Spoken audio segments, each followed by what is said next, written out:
बहुत समय पहले की बात है। हिमालय की बर्फीली घाटियों में एक सन्यासी तप कर रहा था। नाम था कपिल। उसने घर बार, परिवार, मोह माया सब कुछ त्याग दिया था। अब उसका केवल एक ही लक्ष्य था, भगवान शिव के दर्शन। हर दिन वह जल चढ़ाता, ओंकार का जाप करता और ध्यान में लीन रहता। साल दर साल बीतते गए, पर ना शिव प्रकट हुए, ना कोई संकेत मिला। कपिल की श्रद्धा अडोल थी, लेकिन मन में अब प्रश्न उठने लगे थे।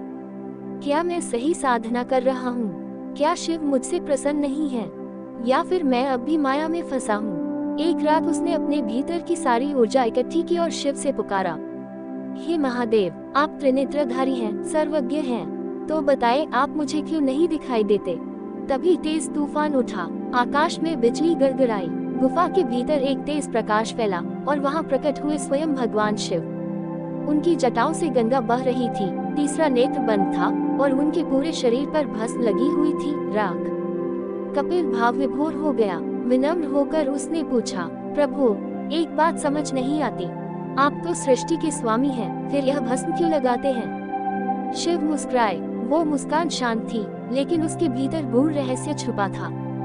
फिर शिव बोले, कपिल, ये भस्म सिर्फ राख नहीं, ये याद है। याद इस बात की कि यह शरीर नश्वर है। याद की जो पैदा हुआ है, वह मिटेगा भी। ये भस्म मुझे अहंकार से बचाती है।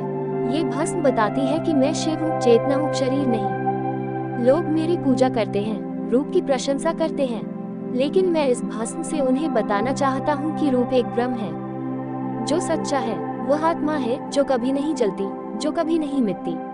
कपिल स्तब्ध रह गया। उसे लगा जैसे किसी ने उसके भीतर की दीवारें तोड़ दी हों। उसे अब शिव का रूप नहीं, शिव का सत्य दिख रहा था। शिव आगे बोले, जब तक तू वस्त्र, रूप, नाम और पहचान में बंधा है, तू स्वयं से दूर है। जब तू जान लेगा कि तू भी भस्म है, तब तू मुक्त होगा, तब तू मुझ में समा जाएगा। उस दिन कपिल ने भस्म ली और अपने शरीर पर लगाई, ना किसी आडंबर से, ना किसी दिखावे से, बल्कि एक अनुभूति के साथ कि अब वह भी शिव के मार्ग पर है।